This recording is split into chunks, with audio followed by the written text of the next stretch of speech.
Hello and welcome once again to Big Game Bound. I'm Chris Hagan. Week 5 of the regular season already. Just one undefeated team now, that's the Cardinals. And yes, 2 winless squads. You know who you are, the Jags and Lions. Well, guess what? We don't have to wait long for this week's marquee matchup. It's the Thursday night NFC West showdown between the Rams and Seahawks. For more on that one, here's our AJ McCord. The first divisional game turned out to be exactly the get-right game the Seahawks needed. Riding a 2-game losing streak and scoreless in third quarters, it's not just the win against the 49ers that has head coach Pete Carroll excited, but the way they won. Scoring half their points in the third quarter and coming from behind to get the victory. What happened today was really, hopefully, really important for us. Is we talked about how we were going to keep hanging no matter what happened. We were going to keep hanging and keep hanging. It didn't matter what the game felt like or looked like, and we needed every bit of it before it was over. The Seahawks led by a vintage performance from quarterback Russell Wilson. The stat line of 16 for 23, 149 yards, and a pair of touchdowns cannot encapsulate the magic and decision-making that led Wilson to his 100th career win, the fastest quarterback to ever hit the mark. Man, that's why I play the game, is to win. You know, just to be in great company with some amazing players, you know, in the history of this game. You know, Peyton Manning, I remember going to his passing academy when I was young, yay high. One of my favorite games because of that, the circumstances on the road, the crowd, all of that. The pass rush was roaring, and then after the first 3, they didn't get him again. You know, and when he needed to get out, he did. When he needed to scramble to throw it and win the game with a touchdown pass, he did it. You know, so I was really proud of that outing and thought it was one of his classics. The Seahawks know they have no time to celebrate, though, as the Rams return to Lumen Field, where they ended the Seahawks' postseason dreams just last season. But this time, Seattle has the ace that beat them up their sleeves in offensive coordinator Shane Waldron. We really couldn't have more help in that regard, you know, and so that doesn't mean that, you know, it shows, but we do have a lot of insight. And of course they have too. You know, they've got theirs because, you know, he's as close to those guys, been with those guys a lot longer than he's been with us. For Big Game Bound, I'm AJ McCord. Joined now by the legendary Hannah Storm, getting set for another season with Andrea Kramer on Thursday Night Football on Amazon Prime Video. I tell you what, there was a time before televisions. My parents would always say that, and now I tell people there was a time without streaming video, but it is here, it is strong, and you guys are having fun with it. Different ways to get involved watching those games. It's really cool because actually everybody kind of started doing during the pandemic what we've been doing for years, which is calling the games remotely, calling it off the Fox feed. And we have had a blast doing it. We sit there together. We have great chemistry. We have myself, Andrea, our spotter, and we've loved it. It has been an incredible experience and a great opportunity too. And the fact that we're doing it 4 seasons now. It wasn't like some one-off thing, some kind of gimmick. I mean, it's been this great sustainable gig. And, you know, I think that makes it more impactful because I think people are looking at 2 women, listening to 2 women in this case and saying, you know, that's like a viable career option for me. That's something that literally didn't exist 4 years ago before we did this. What's great is, as a kid growing up, my mom, quite frankly, knew more about sports than my dad did. So, you know, there's always been female knowledge about sports out there. But as you said, an all-female team, you get out there. And now, in this day and age, just 4 years later, it's not so unusual. You see, you know, college football games, NBA basketball games. And do you feel a sense of pride when you look around and say, okay, I've been at the forefront, not only on Thursday Night Football, but for years before that, going out there and saying, hey, this is something we both can do?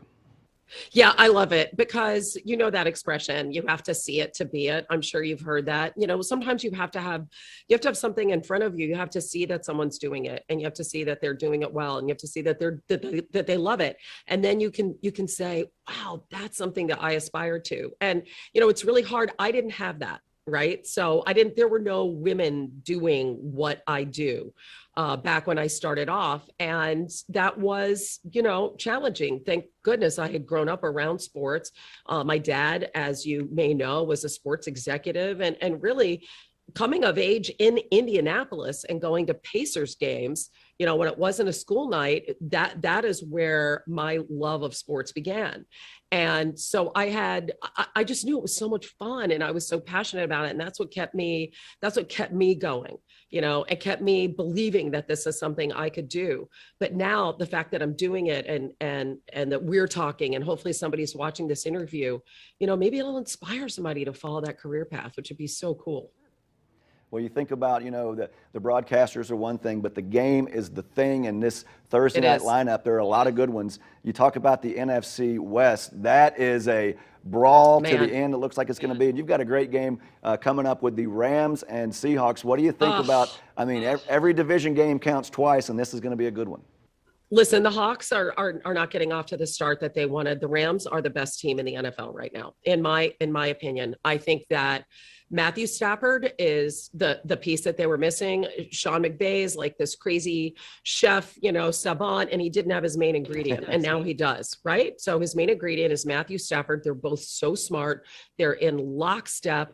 This offense is cooking. I know they say let Russ cook in Seattle, but this offense is truly cooking. The defense is there. If the Rams stay healthy, they are my favorite to win it all this season. That is going to be that division. They're all going to beat each other up. So they better win their other games is all I have to say. You talk about watching the games and broadcasting the games. Do you have any catchphrases that you have in the chamber there? No. Or do you kind of let things come to you? You let things come to you and say it in the moment. No, I don't. I'm not like Marv Albert. Yes. No, I don't. I don't have that. I do not. I do not. I'm just me. I just say it. You know, just like you and I are talking. It's just like that. That's my problem. I just say whatever comes into my mind, and sometimes that gets me in trouble. But hey, Hannah, we could talk to you all day, but I know you have better things to do. Best of luck on the calls. We'll be watching and listening on Thursday Night Football, and I'm sure you'll do a great job. Thank you so much. Appreciate it. An early start for the Sunday games. It's the Jets and Falcons at Tottenham Hotspur Stadium in London, 9:30 a.m. Eastern Time here in the United States. Okay, that's a horrible accent. Let's get back to normal. 8 games in the 1 o'clock Eastern Time slot this Sunday. Packers at Bengals. The Lions at Vikings. We'll see the Broncos visit the struggling Steelers. An all-Florida matchup in Tampa. The Dolphins at Buccaneers. The Saints will be in D.C. to take on Washington. Eagles at the Panthers. Titans at Jaguars. And the Patriots visit the Texans. In the 4 o'clock hour, it's the Bears at Raiders, Browns at Chargers, and the Giants at Cowboys in a division matchup in that one. And out in Phoenix, it will be another NFC West contest, the Niners and Cardinals. For the San Fran side of things, here's Kate Rooney. The 49ers probably didn't imagine themselves in this position. 2-2 after week 4, and an all-important date with the Cardinals in Arizona looming. This is a team that considered itself a bona fide Super Bowl contender. And though San Francisco isn't admitting defeat just yet, the path is getting a lot more complicated. The Niners game against Seattle last Sunday was a tale of two halves. A first half marked by an absolutely dominant defensive performance, and a second half that featured the unexpected, unofficial start of the Trey Lance era. It all added up to a loss, and now San Francisco is grappling with a questionable quarterback situation. If Jimmy Garoppolo's contused calf cooperates, he'll be the starter on Sunday. If not, Lance will likely make his first career NFL start. And then there's the problem of the opponent. The Cardinals are good, maybe really good. At 4-0, they sure look like the best of the NFC West. QB Kyler Murray is playing lights out, and he's got a slew of complementary weapons at his disposal. So the 49ers will be counting on another standout day for their D. If not, their Super Bowl dreams are going to get a lot more distant. For Big Game Bound, I'm Kate Rooney. Hey, thanks, Kate. Out in KC, a rematch of last season's AFC Championship game, the Bills and the Chiefs. Let's head to Buffalo with our Josh Reed.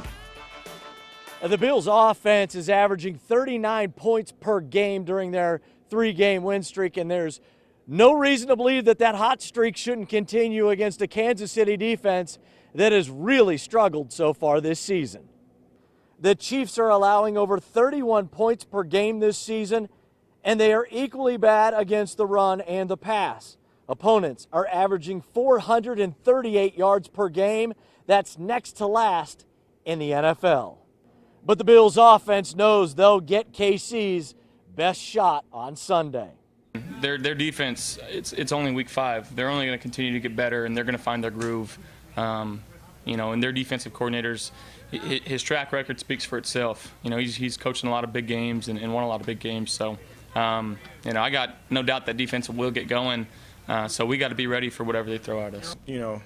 With football, you can deal with a lot of injuries. They had some injuries to the guys in the back end and some injuries, I guess, to the D-line. So as far as things like that happening and being able to, adjust, I don't really know how things are over there. So as far as being surprised about them struggling, I just watch the tape and they still flying around, they still playing at a high level. No game is the same and no year is the same. So going into this new league year and this second quarter of this season, we're just trying to get a win. Stephon Diggs was asked about the confidence level of the Bills offense heading into this game. He smiled and said, "What's the maximum?" For Big Game Bound, I'm Josh Reed. And on Monday Night Football, the Colts returning to Baltimore, but not in Mayflower moving trucks this time. Monday Night Football with the Ravens.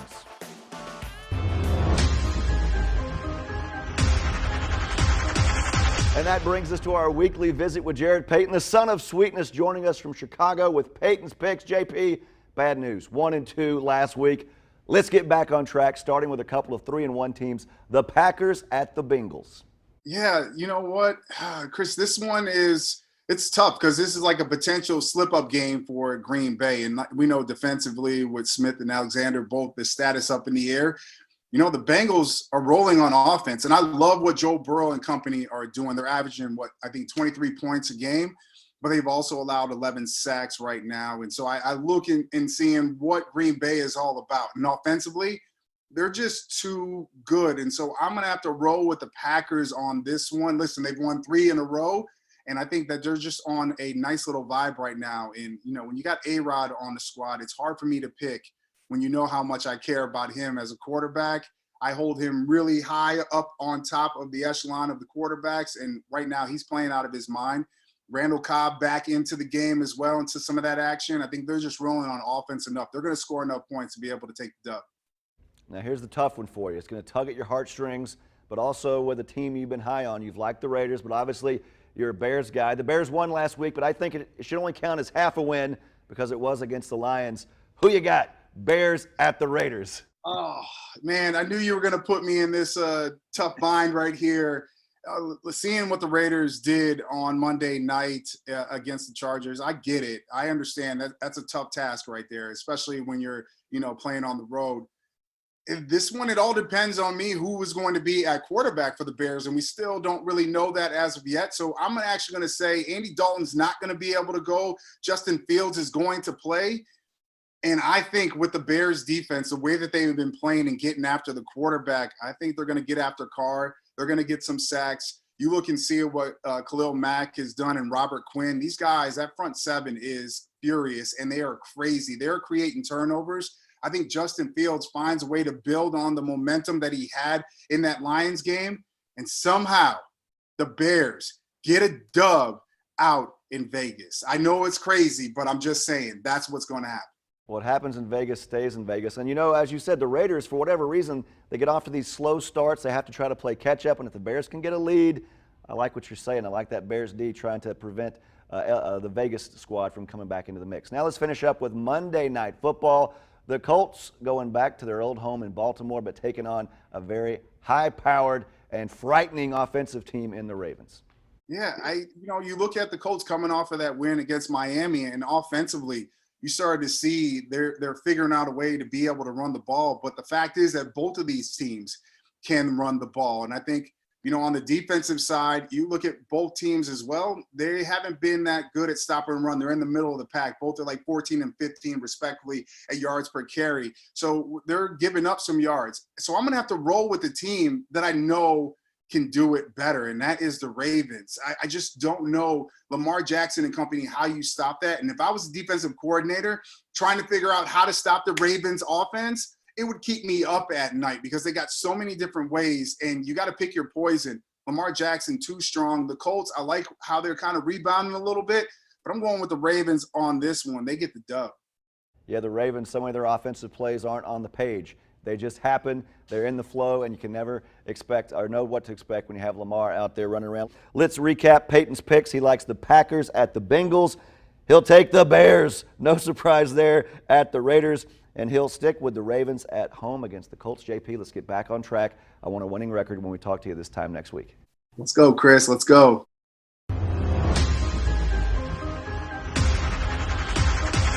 NFL coaches and players speak to the media on an almost daily basis, and you never know what you might hear in those 32 open mics. Let's take a listen now to some of the best bites of the week. First, I got to say, I opened the door and I was expecting you guys all to be sitting in here. And so I was a little bit, oh, it's an empty room again. So it's not the same. Yeah, I thought it was kind of bull, but I expected it from them. You know, I've 37 years in pro ball. I've never seen anything like that. So, but it was to be expected, and we expected it. Why did you expect it? Because I just know how they operate. I promise you, I'm not going to give that insult one second thought. That's what's meaningful. What's meaningful to us might not be meaningful to them. If we got the ball back, we were going to try to get the yards, and we got it back with 3 seconds left. So you're throwing the ball in the end zone with 10 seconds left. I don't know that there's a 16-point touchdown that's going to be possible right there. I just apologize to the team and staff and for being a distraction. It was stupid. And so I explained everything that happened and owned it, and just stupid. Should not have myself in that kind of position. You knew once we hit him a few times, he really gets shook, and you saw on CeCe's sack, he was pretty much curling into the ball before we even got back there. Maybe he's just trying to get under my skin, which he did me off, so good job for that. But that's not a bad thing either. Continuing with the Ben questions, is he the best quarterback for this offense? And if so, what makes him that way? Absolutely. What he does and what he's done makes me really comfortable in saying that. It's led to making a decision to move with Justin as a starter. My parents were actually at my house last night. I told them, and they wanted to go out to celebrate, and I told them, nah, I'm cool. Didn't go out without you? They went out without me, yeah, so. Where'd they go? At home. I'm not sure. I'm not sure where they went last night, but yeah, they went out without me last night. Celebrate were you just home alone? I was just home, yeah, with my dog Uno watching film last night, so that's all I was doing. And that will do it for us this week. For Jared Payton and all of our Nexstar correspondents across the country, I'm Chris Hagan. Thanks for watching. We'll see you next time on Big Game Bound.